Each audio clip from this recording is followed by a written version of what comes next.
is the sound of spirit. Am I wrong? The sound of spirit. I'm hearing it.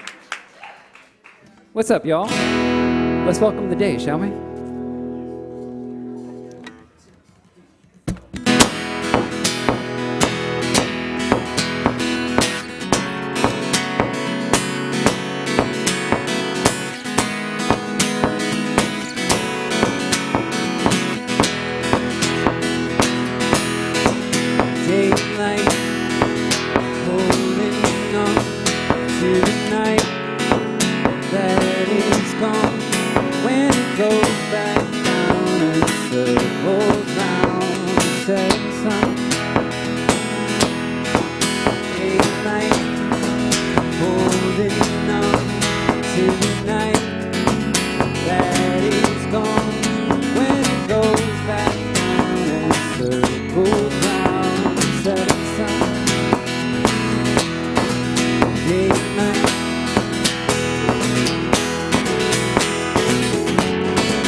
Good morning.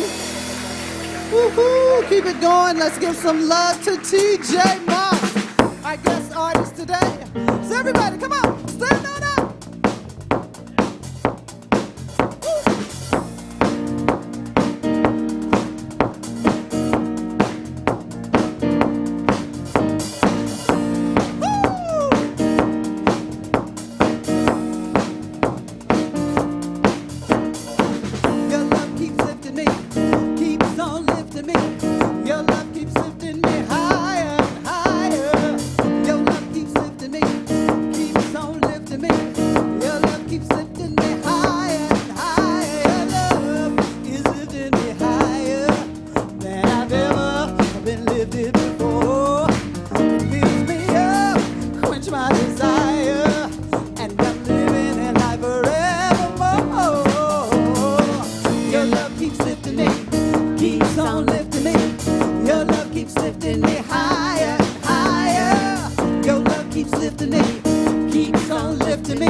Your love keeps lifting me.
Our guest artist today is none other than TJ Moss. So I'm going to ask you to make sure you turn off your cell phones because you don't want someone calling when the Rev is laying it down. You want to get all of it, right? Right. Morning and blessings. And Gino Walker, let's acknowledge Gino. Good morning and welcome to Universal Spirit Center. It is so good to be back. So good to be back. I got to tell you, it's such a great joy to see a crowd of people out in front of me dancing and singing and arms up. So glad to be here. I'm Kevin Busey. I'm a great honor to be spiritual leader of this community. I was gone for 2 weeks. My father made his transition, and so the timing of the transition and memorial caused me to be absent 2 weeks. I'm back. I'm happy to be here. I really appreciate all the support and the love. I just have to tell you, my family really felt it. So thank you for all of that. Yeah, thank you. And I have to acknowledge Lorraine and Annette, who had a great community meeting, annual community meeting in my absence. Lee, who pretty much held most things together. Gino, who gave a great concert and held things together. You know, they say a sign of a healthy organization is if the leadership could leave, or the leader leave, and then everything goes really smoothly. And it concerned me a bit that they went a little more smoothly while I was gone than being here. But getting over that, yeah. So Johnny, come on up. Johnny and Parker, come on up. Good morning, everyone. It's a beautiful day in the neighborhood. Here comes Luca. So we're inviting more friends to come and play with Parker. Come and love with Luca. Youth ministry is here, and we are ready for more children. Youth ministry happens in an air-conditioned room. Yeah. No, you guys can't come, only the kids. So come on, see us. We're waiting in joyful anticipation for more children. All right. Thanks, Johnny.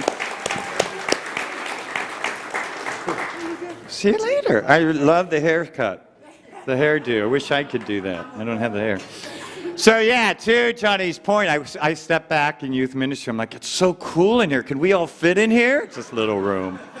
So many of you probably got a survey asking you about our input from you on our 20th anniversary. The end of September, we celebrate 20 years of spiritual community. 20 years. And we got some good feedback, so I want to share with you the feedback we got. We got feedback that 90% of you who responded want to do something. You want to do something. And most of you wanted to do it outside. So we're doing a menu outside. And some of you and our leadership core didn't want to spend a lot of money on it because we're in the black. Thanks to PPPs, we want to stay that way. And also, we still have the strong intention of manifesting a new home. So we didn't want to spend all this money on a one-time thing, right? So we're doing a simpler catering experience, and we're asking you guys to help fund it, to donate for that above and beyond your offerings so that we can stay in the black, keep raising money for our new home, right, and still have a party. And I will say, because we put out that request, we've got $1,000 already from 2 different people. So, thank you. Yeah, okay. So there's that. If you do want a survey and weigh in and you didn't get one, see Lee. He can send that to you. And, okay, now is an opportunity to please stand and wave on the people that join us through YouTube, through Facebook, or live on our stream. Thanks for joining us, all of you rest of the world people. We're so glad that you're with us this morning. We give a shout out to you. Wherever you are, whoever you are, you're welcomed here. Please don't sit. Let's stay standing. Let's welcome each other to Universal Spirit Center.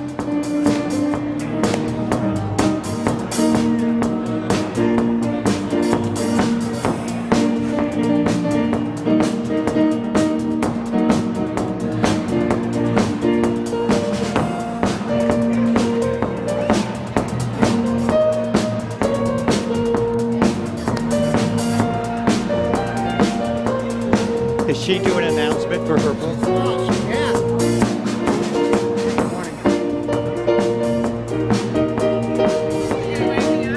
I love that.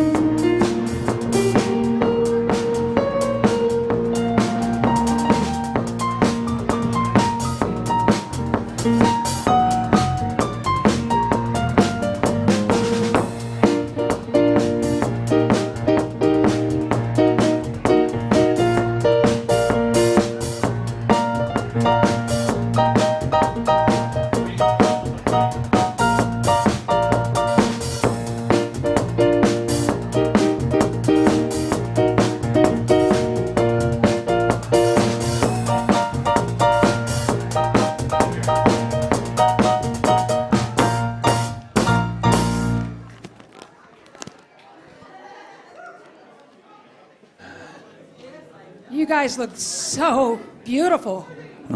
So beautiful.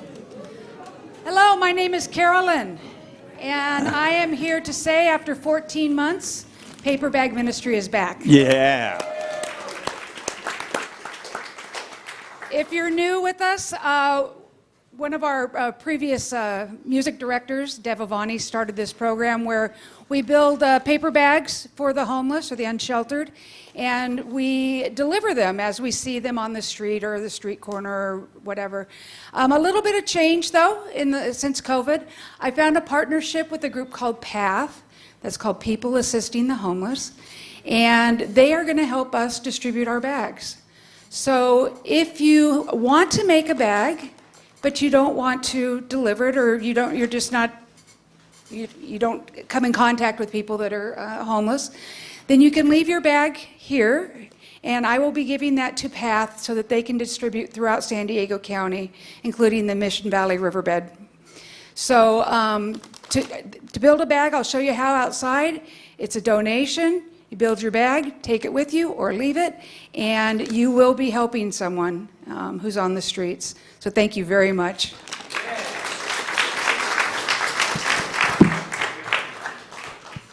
Thank you, Carolyn. That's awesome. I do that, and it's really nice to see when people are sitting there and just at a light or wherever and just able to give them something. It's really nice. So I'm here to announce, my name's Liz Myers. Hey, hey. Hey. So next Sunday, I'll be doing a double feature.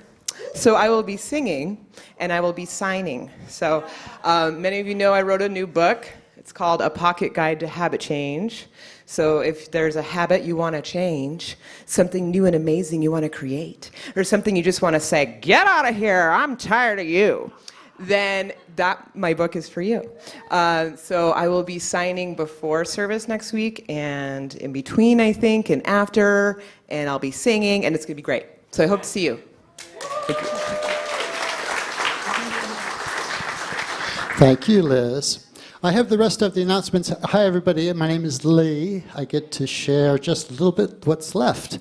The Racial Equality Project has an action of the week, and this week we are bringing the attention to Friendship Park. Evidently, the San Diego Border Patrol refuses to open Friendship Park to the public, and thousands of families depend on access to be reunited with their loved ones there.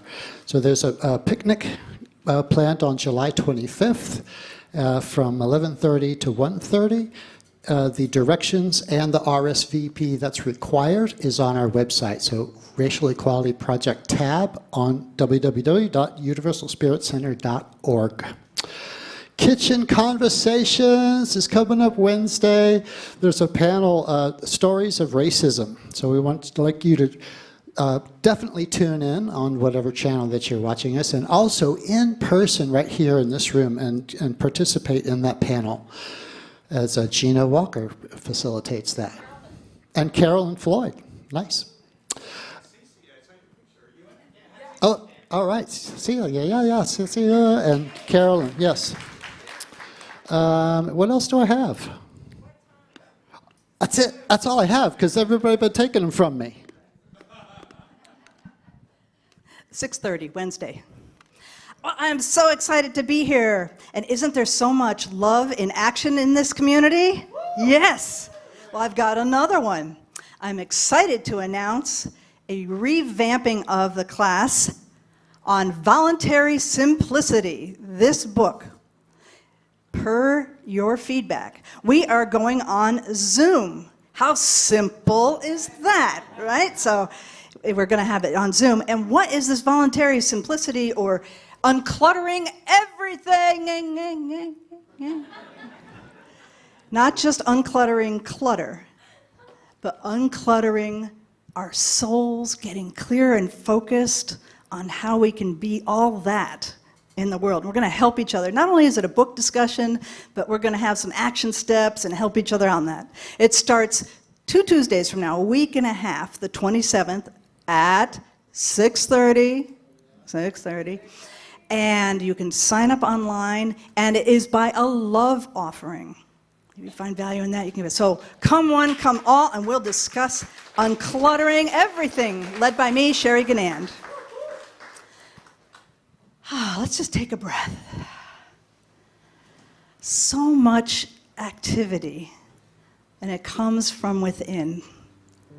So it is my pleasure and honor to lead us now in some moments of stillness, of reflection. We'll begin with a reading and a prayer, some meditation and music, and then some more good stuff. Afterwards, after the service, there's prayer available from people like myself, prayer practitioner, and Liza, way in the back there. And just go to the hallway over that way and be glad to know your truth in prayer for you. So I invite us to just take another breath and to hear these words of peace and challenge by Joel Goldsmith.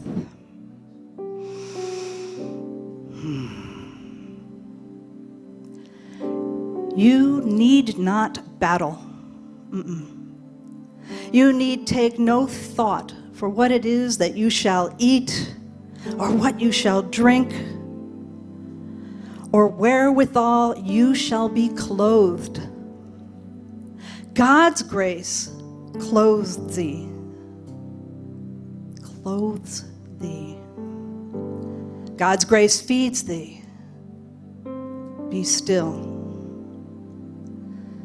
Be still and receive God's communion. Be still and hear the still, small voice. No, you need not battle. You need not take thought. Be at peace. Be still.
Peace.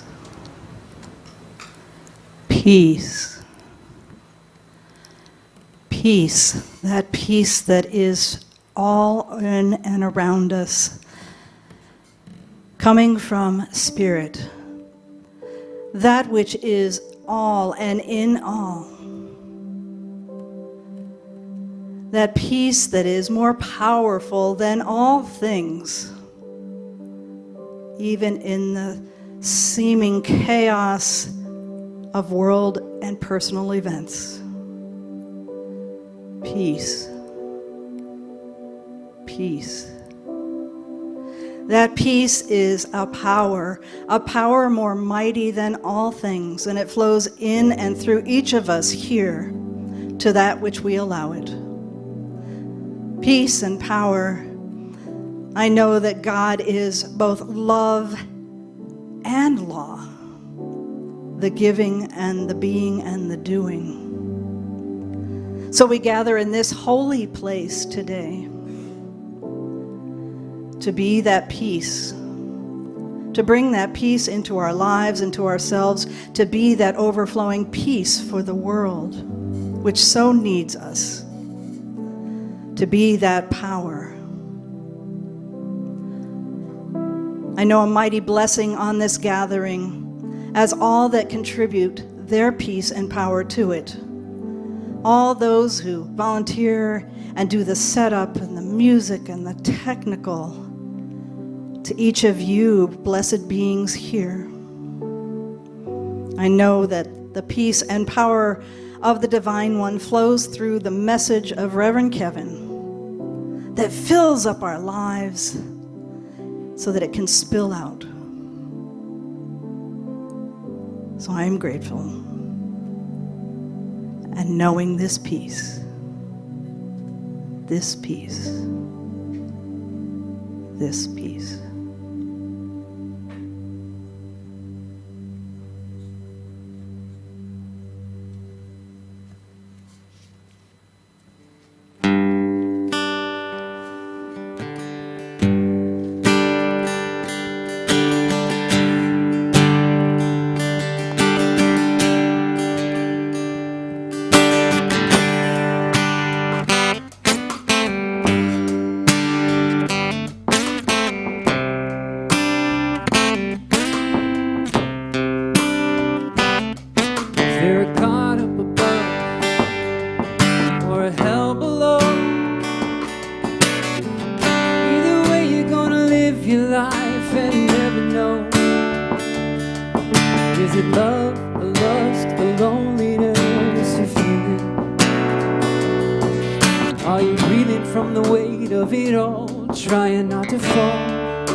the answer. The question starts to change, but when you know, you don't know, letting go can ease all things, yeah. When you know that you don't know, the answer is still the same.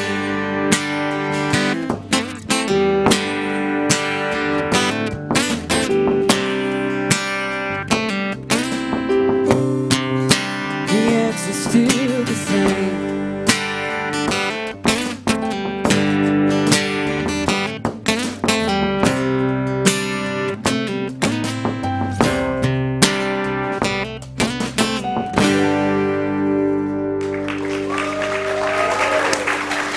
TJ Moss.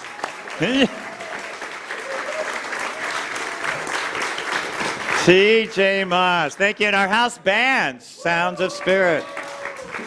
Isn't TJ cool? He's like one of the coolest singers we have besides Liz and Gino, but besides. Well, you guys can work it out among yourselves, but you're cool. So are you. And so are you. Yeah. So we're exploring the topic of freedom. That's what we've been exploring all month. And it's kind of cool, while it was not planned, to have Sarah Medina and Lydia Joy Ayers. Didn't they do a great job? Did do a good job. But to have them give their, take on it, and I'm going to give my take on it this morning. So it was kind of cool that they shared it. So Joel Goldsmith, who Sherry read from, said this about freedom. I think this is a really good definition. Says this: freedom is not a condition of the body or the mind. Freedom is a condition of the soul. Freedom is not a condition of the body or the mind. It's a condition of the soul. And I think that's why we could hear stories from people in concentration camps or in prison that still talk about an experience of freedom, right? Because it comes from the soul. I have to tell you, it's weird to consider freedom and to begin a grief process for my dad. It's a really interesting terrain that I've never particularly experienced before. So I want to talk about freedom from an experience kind of maybe grief, or at least the last few weeks that I've been through. And I want to do it for several reasons. The first is, I think when we grieve, we're more sensitive to the movements of the soul, if you will. We're more just akin to it. We can be. So I think there's good articulation that can happen when we're grieving about what's going on with the soul. The second reason I kind of want to talk about it from a grief perspective is we all have or will experience severe, intense grief. We just have, and we will. It is just part of the human condition.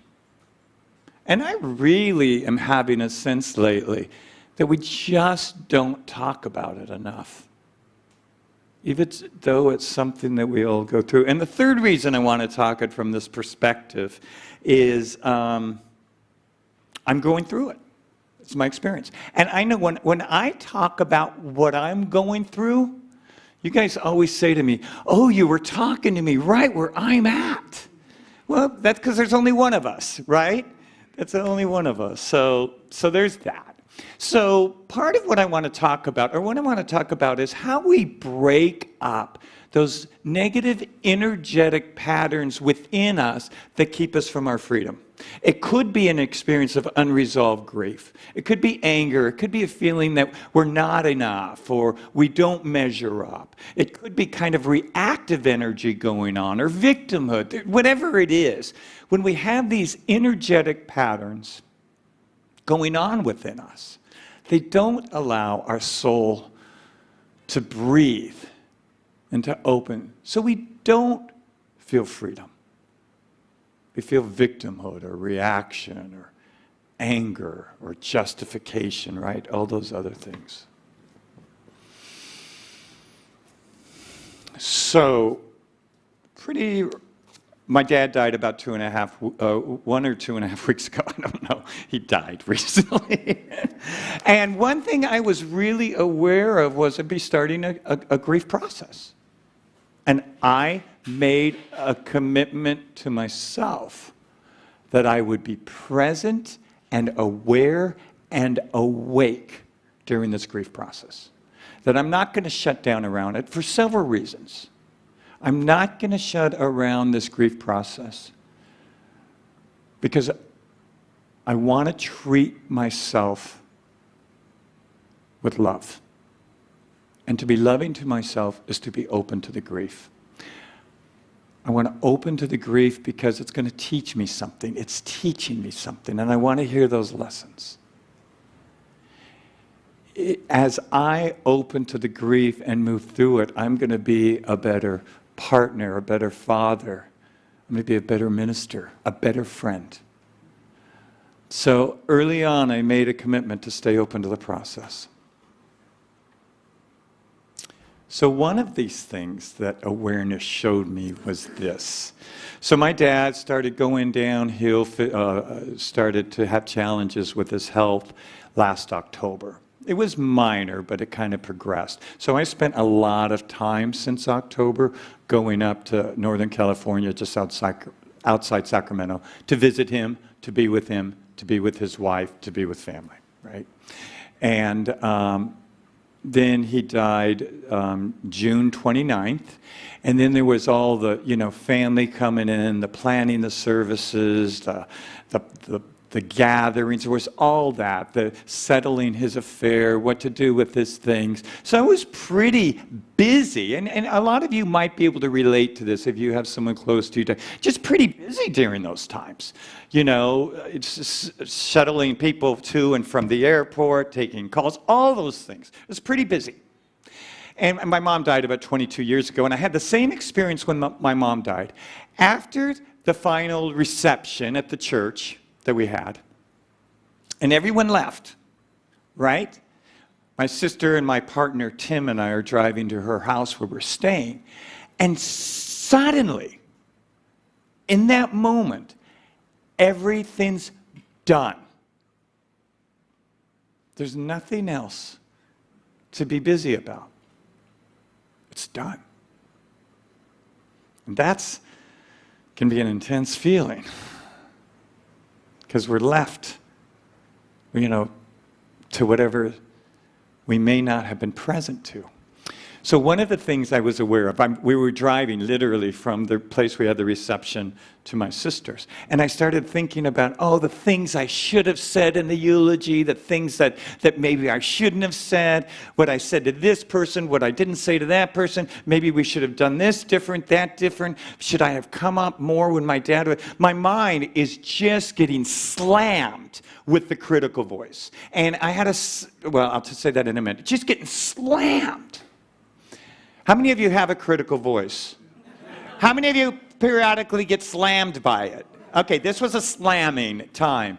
So I turned to my partner, Tim, who was sitting next to me in the car, and I said, I wish I would have done this or that. I don't even remember what I said. And he turns to me, and he says, at every moment through this whole thing, you made the right decision. And I thought, wow, there's something about that feels true. And then I'm thinking, but don't we want to do things perfectly? We do. But perfect changes from moment to moment because moment to moment changes. So what may have been perfect 2 minutes ago isn't perfect now. Because things are different now. Things continually change. That's the one constant, is change. So to say I should have done it this way because this was perfect means nothing. It's simply ammo for the critical voice to step on in. It's just ammo. So the line in your song, as soon as we get the question, the answer, the question changes. That's like that. As soon as we think we know the answer, someone's changed the question. Her life. So I'm aware that, in this car ride, driving back to my sister's, it's not that far, but I'm aware, man, what I require right now is self-love. That critical voice, as it slams me, it makes me small and defensive and want to hide, right? Because that's what we do if we're getting slammed on. So what's required, if we want to be free, if we want to grow, the essential ingredient is that we meet ourselves with love. So it's been an awesome experience, I've got to tell you, to say, I did right by my dad. I did right by his wife. I did right by my sister. I put together a good eulogy. This was a whole... By the time we got home to her house, I felt good about myself. And that goodness can lead me into, the next activity, the next relationship.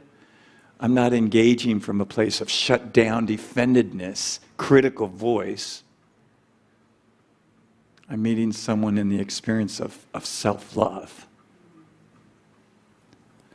Self-love, essential ingredient. Acknowledge yourself for getting up in the morning. I got up, yeah. Acknowledge yourself for coming here, for going to the gym, for responding to that email, for making that phone call, for giving that smile. And just see how the internal changes. So that's the first two things, though. Self-awareness, self-love.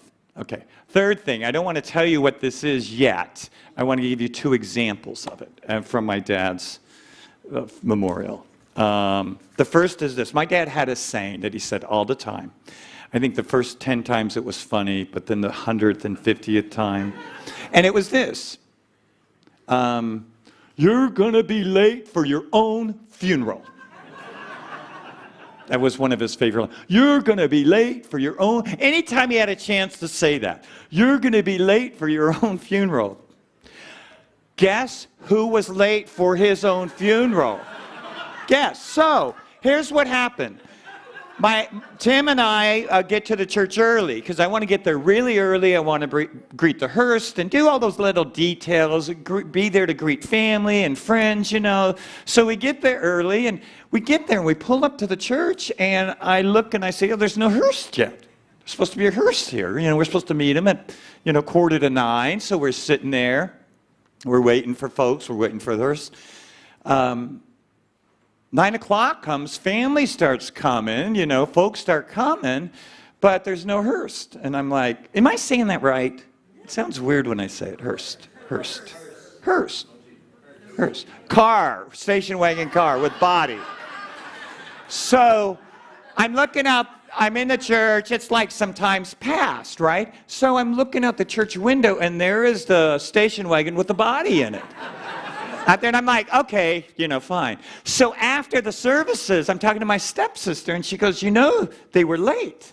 And I'm like, I thought that they were. Why were they late? She said they drove from 40 minutes away from the, the church, from the mortuary. They're 40 minutes away. And on the freeway, now, this is when Northern California was having a heat wave, 100 plus. The hearse breaks down on the freeway with a body in it. They had to call another hearse who pulled up on the free, pulled up beside him, had to take the coffin out of the first one into the second. There is no doubt in my mind, my dad planned that. He planned it.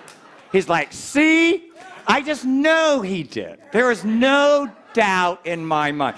At the time, I wasn't fully getting it, but I'm like, of course he planned it.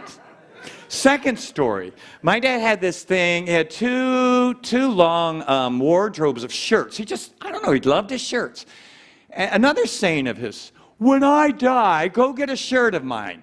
Well, my dad's extra large, so I never really listened to it. And he would tell Tim that. Once he started meeting Tim, and he's been telling this to Tim for 20 years, get one of my shirts when I die. Tim's like, it would be like a moo-moo on me, one of your shirts. But my dad would still say it. My cousins would come visit, my nephews. This was his line. Come get one of my shirts. Whatever about that, right? So, once my dad dies, my sister's looking in the closets. Like, God, I'm going to have to take all this, like, to Goodwill. And I'm like, yeah, I'll help you. You know, I'm staying an extra day, and we'll take it down the next day. And then the night before the funeral, my dad, we had a barbecue at some cousin's house. And most of those cousins were readers at the Mass and pallbearers, or some people leading the rosary. So it was this whole thing. I tried to get as much family involved in the event as I could. So I don't remember, my sister or I had this idea. What if we take the shirts down, and let my cousins pick through them? I'm like, oh, that's a really good idea, you know? So we take all these shirts down and bring them down there. And once we get there, we tell them, hey, there's a bunch of my dad's shirts out there. Why don't you go get them and look through them? So they bring some back. Now, realize the next day, it's supposed to be 106 degrees. And part of the ceremony is outside. It's a Catholic burial. So it's going to be outside. And so everyone's concerned about the heat, right? So, and pallbearers and readers and me are wearing suits, right, with ties, and I'm just like, oh, no one's looking forward to this.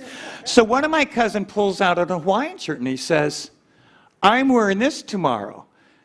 And I'm thinking, he's a pallbearer. There's 5 suits and a guy in a Hawaiian shirt. So I'm not saying anything, you know. And then another cousin says, oh, I'm wearing this. So pretty soon, all these pallbearers are pulling out shirts that they're going to wear tomorrow. And I'm like, okay, this seems to be a thing. You know, let's go with it. And then one of my cousin turns to me, and she says, why don't you wear one of those shirts? And I'm like, oh, they're extra large. They're not going to fit me. She goes over to this pile, and she pulls out this shirt. And I'm like,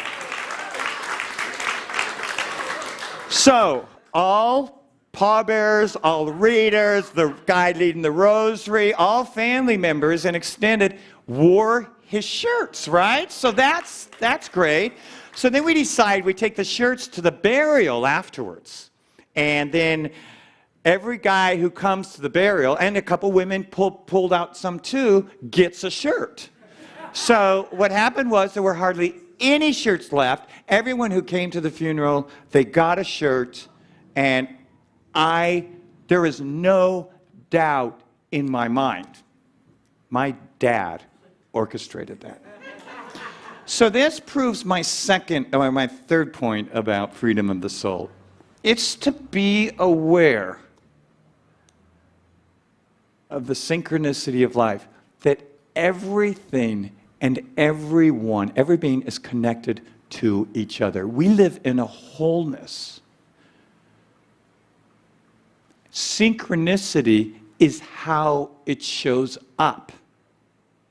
Synchronicity is happening all the time. We may not be aware of it, but it's happening. You know, a good practice around synchronicity is when a synchronistic event happens, notice it, talk about it, give thanks for it, and that's going to be energizing your awareness to be aware of other synchronistic moments.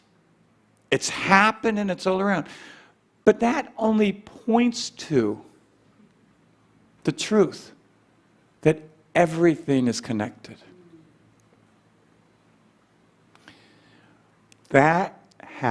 This has huge implications for your life. It means you're surrounded, and dwelling within you is a oneness, that you're part of a wholeness. And that no matter what is going on in your life, no matter what it looks like or it feels like, you're on a path, that it's a divine unfolding happening through you. That's just the truth. It doesn't even matter where you believe it. It helps if you believe it. It helps if you know it. It helps you say, okay, I don't get this, but there's an unfolding here. Was that a line in your song, I don't have to know this? If you know that you don't know, that's I'm going to say ad-lib from here. If you know that you don't know, that's a powerful place to be. To not know, it's we think we got to figure out, we got to know. What if we just allow ourselves to be led and carried? So this is another important awareness. Realize that you live and move and have your being in a wholeness, in the center of a wholeness. So final thing I think it is that I want to share, almost final thing. It's getting hot in here. Almost final thing. Beginning of the Mass. A close relative who I love, they did something kind of intentionally, and it really hurt me. It just stung, and I kind of stood back. And if I told you what it was and it gave you a little bit of evidence, you would totally agree with me. You would. I'm not going to tell you. But you would, because don't we do that? So, but I'm just like, whoa. And I knew, I had the grace to know at that moment, I got one of two things to do with this. I could think about it. I could mull over it. I could let this thing, this hurt, kind of take some roots. And by the end of Mass, it could be a plant of my justification for how I got hurt. I could do that. Or, and like I said, I had the grace to know, just at this moment, take that seed and just rip it out. Don't let it grow. Don't give it a moment's awareness. Don't talk about it. Nothing. And it took me a good part of the Mass to kind of pick that seed out, throw it off. It was done. I left that church freely still in love with her. And I wanted to be in love with her because she's a generous person. I didn't want any story happening, right? So this is almost the final point. Let it go. Let it go.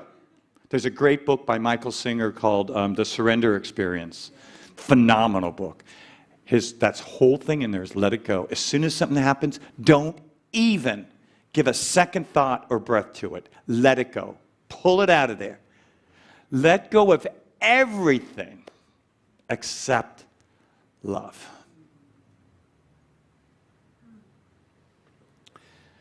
So final thing I want to say is, I've taught grief classes. I've read books on grief. I know intellectually about grief. And I thought, I'm going to do grief, right? So I look up on the internet, how does one move through grief? And I'm following that.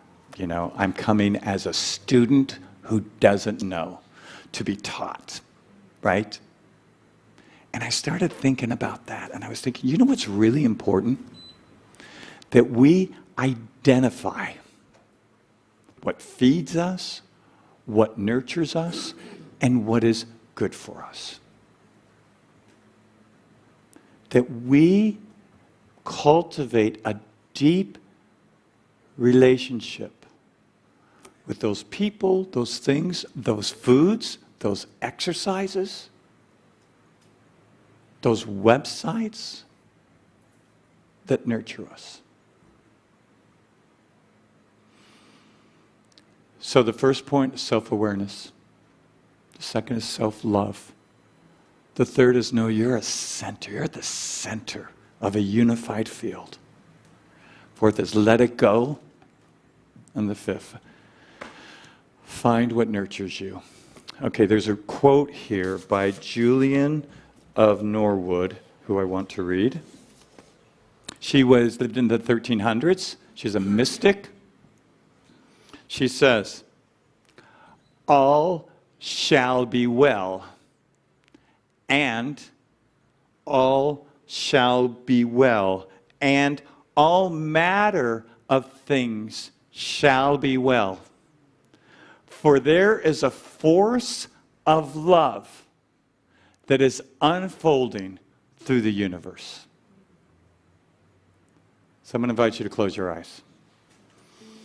Sit up straight and tall. And I'm going to read this again. And let your soul drink these words.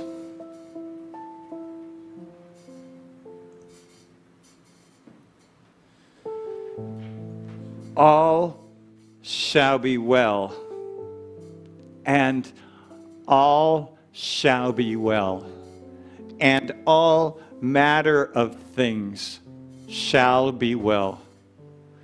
For there is a force of love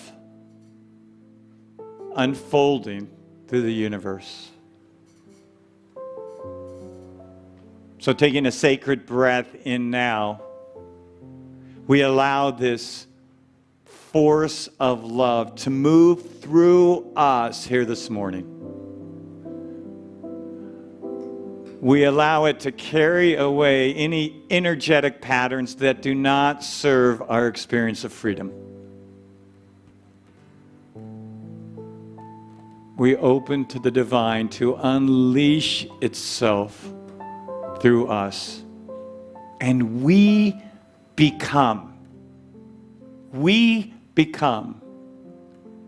a force of love unfolding to the universe. Join with me in knowing this with me as we say together. And so it is. Amen. And now we welcome back the cool, the only TJ Moss.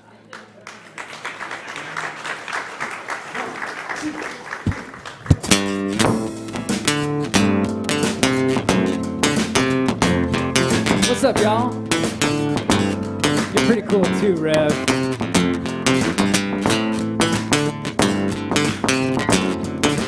Y'all wanna get funky? Alright, let's do it.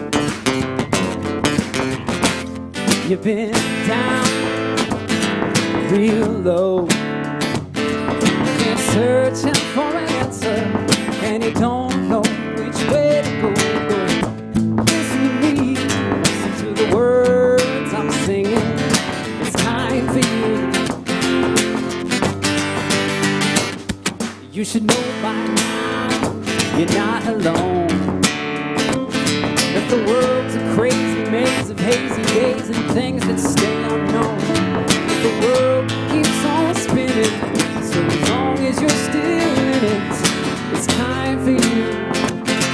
Said it's time for you to rise up from the ground, take a good long walk around and tell me who it is that you're fooling. It's sad, but it's true that the light inside ain't shining, 'cause you're the only one who won't believe in you. Rise up, you're gonna love you. You're gonna love you.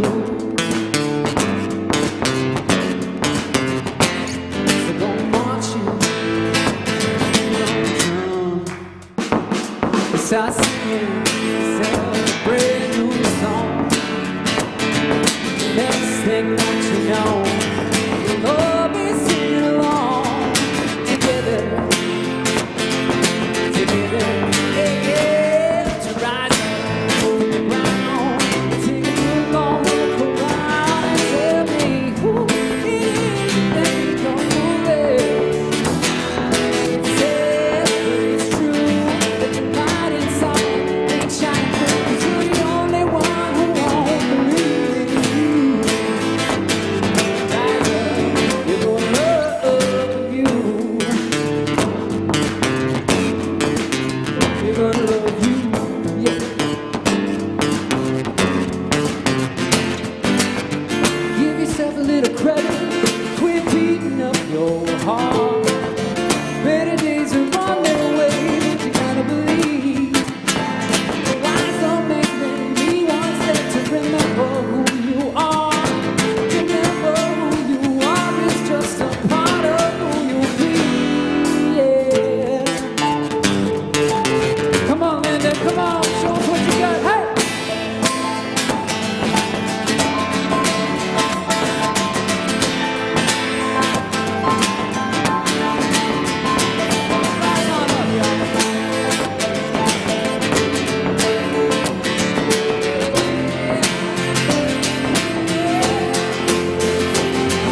keep rising up. Morning every day, keep rising up like the sunshine, like the moon at night. Keep rising up, yeah.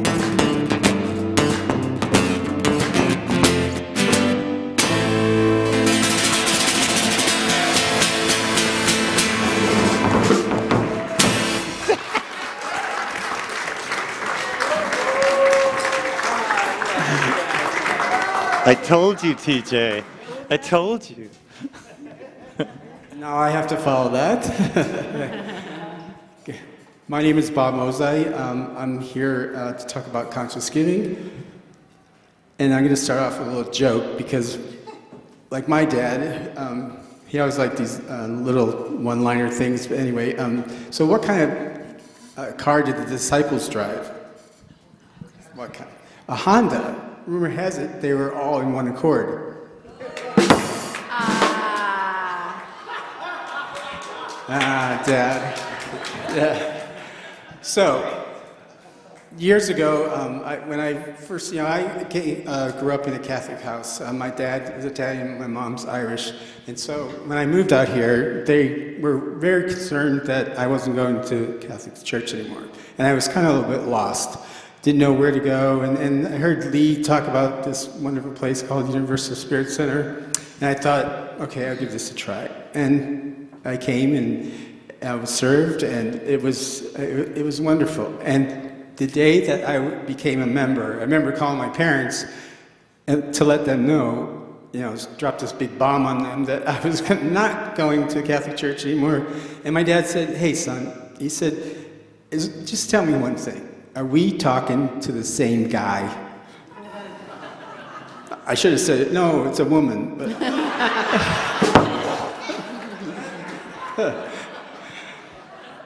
so they were pleased, and it served me well. It gave me structure, it gave me discipline, it gave me something to do. And then as I started becoming involved, this conscious giving always became a thorn in my side because I didn't have any extra money. My bank account was always in the red. So how was I supposed to give anything? So I started giving my time. With the setup team and anything else that the church needed, I'd try to get involved and continue that way until I started thinking, well, I should. I've taken classes, talked about conscious giving, what what give out, you'll return, and all of a sudden I'll try that, and it works. It's a demonstration, believe it or not. So.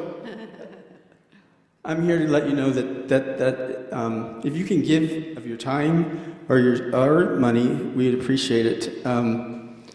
So if you have something to give today, donation or not, if you're online, please put it over your heart and repeat after me, please.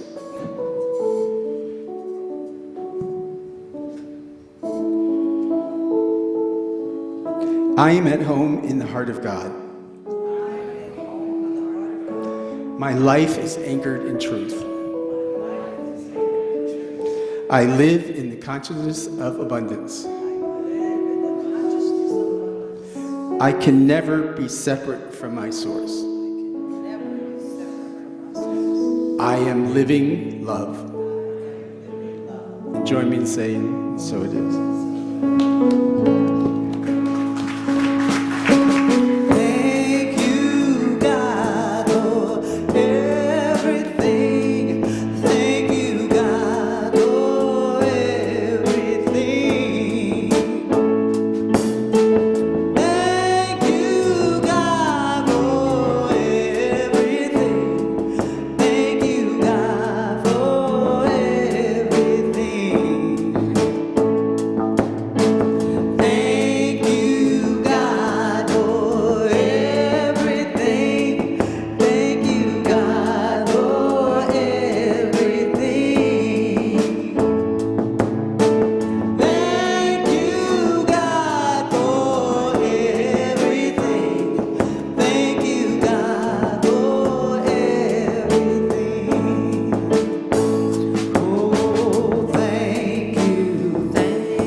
blues minister around.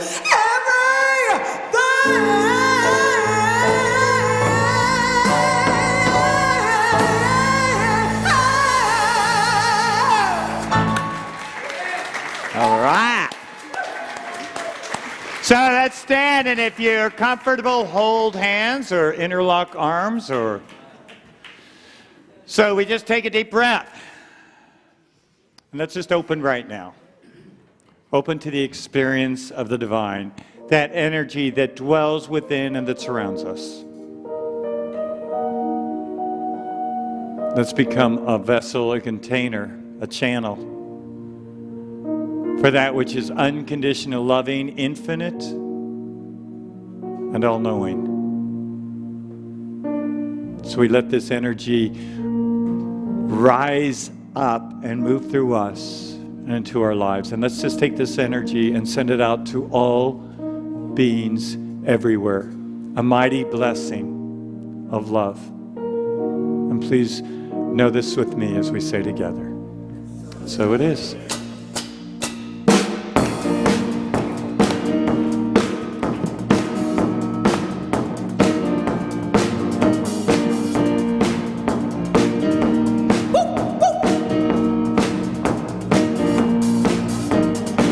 Your love keeps lifting me, keeps on lifting me. Your love keeps lifting me higher and higher. Your love keeps lifting me, keeps on lifting me. Your love keeps lifting me higher and higher. Your love is lifting me higher than I've ever been lifted before. Fills me up, quench my desire, and I'm living in life forevermore. Your love keeps lifting me, keeps on lifting me. Your love keeps lifting me higher and higher. Your love keeps lifting me, keeps on lifting me. Your love keeps lifting me higher and higher. Stand up and feel your desire of your heart beating more.